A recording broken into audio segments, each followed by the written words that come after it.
Eu vou indicar coisas que eu pensei para esse encontro, coisas que vocês podem ou não aproveitar, coisas que vocês devem adaptar à realidade de vocês, coisas muito claras para os próximos anos.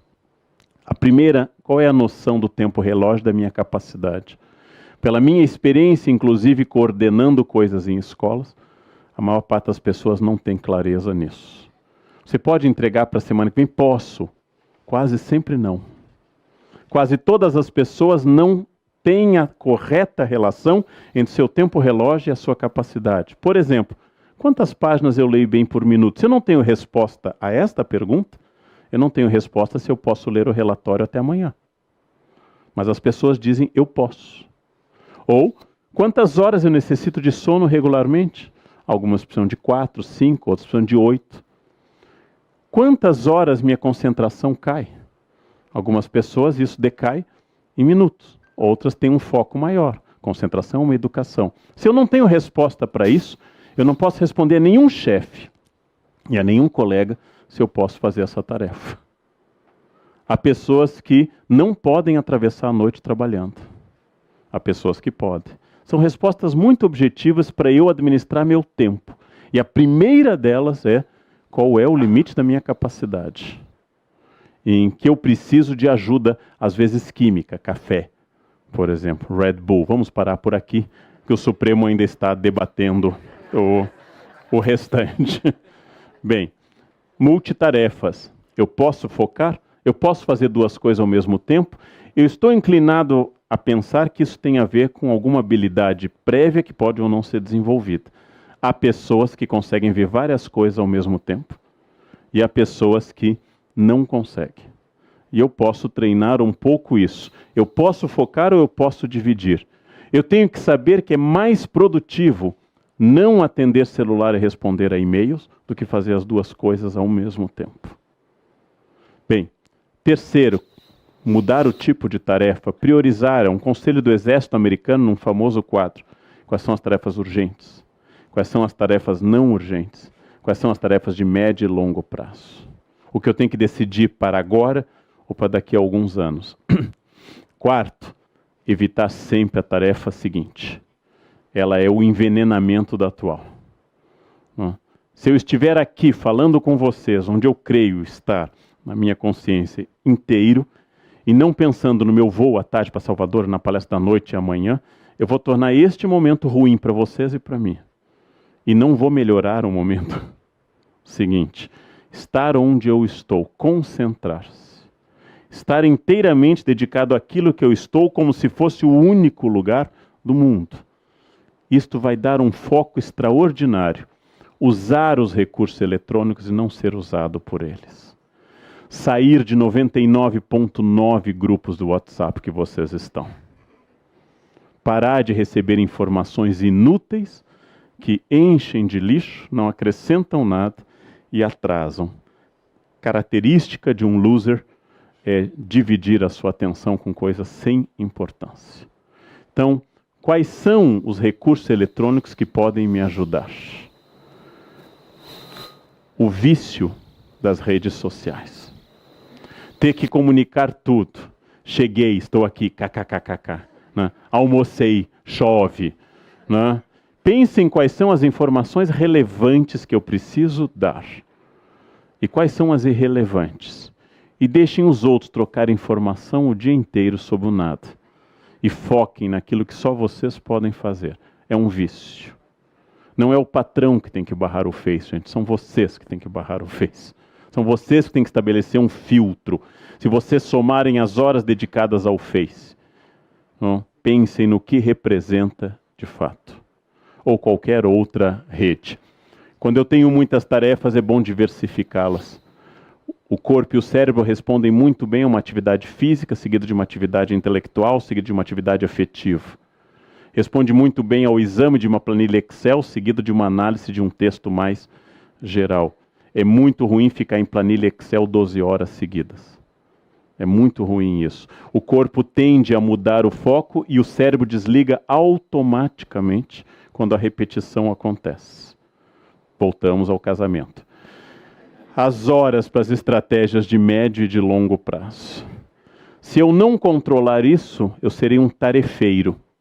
E vocês sabem melhor do que eu, como administradores e estudantes, que a todo instante as tarefas que chegam a nós são as tarefas do cotidiano.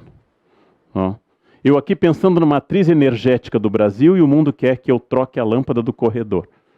E a lâmpada agora é nova, tem um novo padrão, é mais cara. Temos que botar no estoque. Eu pensando numa matriz energética, eles me fazendo trocar a lâmpada. Eu querendo essas coisas, ou seja, eu tenho que estabelecer um tempo, pensar a médio e longo prazo, ou eu nunca terei este tempo.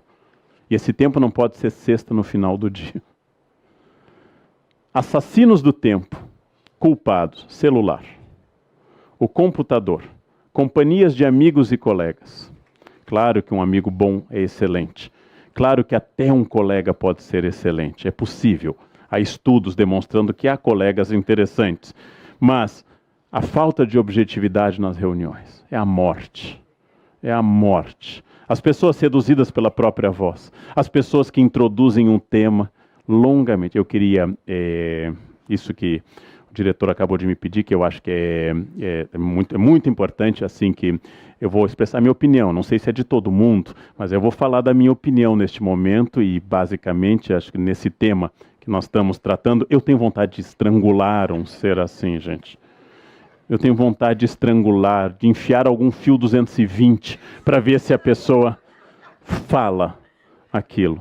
Acabava de falar a Berenice no carro. Às vezes eu atravesso a cidade de São Paulo, não, para ter uma reunião que a pessoa me diz uma coisa que podia ter ido por e-mail. Ou Skype, que é uma invenção maravilhosa. Eu não preciso de quase mais nada presencial, gente, nem sexo, não preciso de mais nada presencial. É muito mais seguro, mais rápido e mais prático. Algumas ocasiões que olhar no olho é bom, mas cada vez menos. Cada vez menos. Mas trânsito, falta de planejamento. Planejamento é fundamental para tudo. Esses são assassinos do tempo. Quando eu consigo, eu vou chegar a esse assassino mor que são as redes sociais, que podem ser úteis. Passei anos fora do Face, tinha deletado, voltei. Já estou pensando de novo se vale a pena, porque as pessoas vão demandando. Elas vão demandando cada vez mais. E as pessoas mandam uma mensagem, então você virá, sim, que bom. Aí o outro responde, ok, obrigado, um abraço. E vão mais 10 mensagens, já foi tratado do tema. Não é? Respeitem o tempo. Respeitem um tempo, né? Ninguém é eterno. Tirando a Rainha Elizabeth II, gente, ninguém é eterno. Ninguém vai ficar aqui para sempre. Nós não temos esse tempo eterno. Eu acho fundamental para toda atitude de vida o autoconhecimento. Onde está a minha ansiedade? O que provoca a minha ansiedade? Tempo e prioridades. Qual é o caminho? O que eu faço com o meu tempo quando ninguém está olhando? Eu gosto de leitura. Isso você diz para o entrevistador. Se sua diversão principal é o controle remoto, já fiz entrevista para emprego a pedido de escritórios de direito, é fascinante, todo mundo só lê livros maravilhosos, gosta de teatro, bons espetáculos musicais, Sala Cecília Meirelles, é fascinante. Não? E aí você começa a checar essa cultura, ela é rasa. Ela é rasa, quer dizer, eu sou de fato, dizer com clareza, algumas pessoas buscam na vida dinheiro. Não é ruim, mas é o seu foco. Outras buscam família, umas tentam dividir entre as duas coisas, mas eu tenho que ter clareza, autoconhecimento. O grande desafio que fundou a filosofia socrática, conhece a ti mesmo. Esse é o início da filosofia socrática. Conhece a ti mesmo. E a maioria de nós tem um déficit enorme sobre o seu conhecimento. A maioria de nós. Bem, e finalmente, um conselho estranho. Se eu estou afogado das 6 da manhã às 11 em trabalho, nunca vou fazer nada muito significativo. Uma das grandes características da produção humana é a capacidade do ócio criativo, sem o qual Newton observando a macieira, sem o qual o tempo de parar e pensar, ócio criativo não é igual a ligar o Faustão. Não confundam o nada com isso. Ócio criativo é a capacidade de não estar pressionado, premido por tempos, tarefas e objetivos imediatos e deixar o cérebro sem grandes atividades. E ócio mesmo, que é difícil hoje, porque as pessoas preenchem digitando mensagens. Ócio, parar. Já pensaram revolucionariamente em ligar uma música em casa, sentar-se no sofá e começar a escutar essa música sem ser o fundo de alguma coisa, mas escutar a música, acompanhá-la, seja ela clássica, MPB, acompanhar essa música, observar a letra, deixar-se influenciar? É aquilo que o seriado House trabalha há anos, né? Ele pensa e nunca resolve. De repente, olhando para um bebedouro, ele vem, é lupus. Ou seja, aí vem a ideia. Ócio criativo pode ser estimulado na defesa, por exemplo, do genro de Karl Marx, Paul Lafargue, que escreveu o livro Direito à Preguiça. Um livro clássico, um livro do século XIX, do genro de Karl Marx. O Direito à Preguiça. Mas também do Domênico de Masi, que esteve há pouco aqui no Brasil, sobre os seus textos de ócio criativo, a sociedade pós-industrial. Ócio é diferente de não fazer nada. E ver televisão, ou ficar zapeando televisão, ou trocando de sites, não é ócio criativo. Isso é tédio, que é outra coisa. Tédio é outra coisa. No final, importantíssimo, o relógio é absoluto. Ele é uma convenção, mas ele é absoluto. O dia tem 24 horas, cada hora tem 60 minutos. Não importa o que eu faça. Ele continuará assim. É uma convenção, mas é uma convenção sólida. O tempo é relativo, porque é o tempo que eu dedico às coisas. E várias pessoas nos perguntam como é que você tem tempo para isso. O tempo não é inteiramente escolha minha, mas é provavelmente uma grande escolha minha. O tempo para o qual eu tenho prioridades. O tempo para o qual eu quero fazer alguma coisa. E eu acredito que estabelecida essa prioridade, seja pessoal, familiar, empresarial, eu posso transformar esse tempo bastante, muito. Isso é muito prático. Equilíbrio e contradição. O corpo funciona melhor na juventude.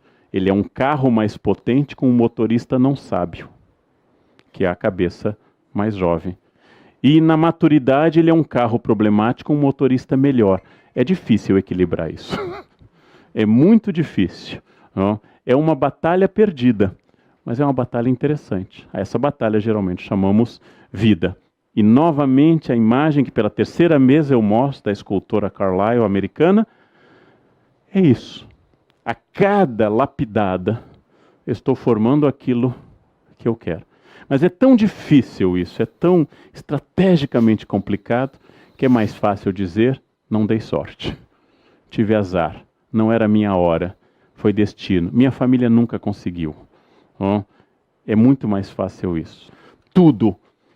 Imaginem tudo que vocês admiram numa pessoa ser fruto de um impulso dessa pessoa, aliado a muito esforço e a muita técnica. Mas eu costumo dizer que é vocação, talento, é inato. Aquilo que é absolutamente fruto de esforço. E aí eu volto para encerrar a mesma questão que eu fiz a primeira pergunta hoje, os 50 anos da profissão fundamental que os senhores exercem ou vão exercer em breve. Uma pergunta administrativa. O que eu quero fazer com a empresa chamada vida nos próximos 10 anos?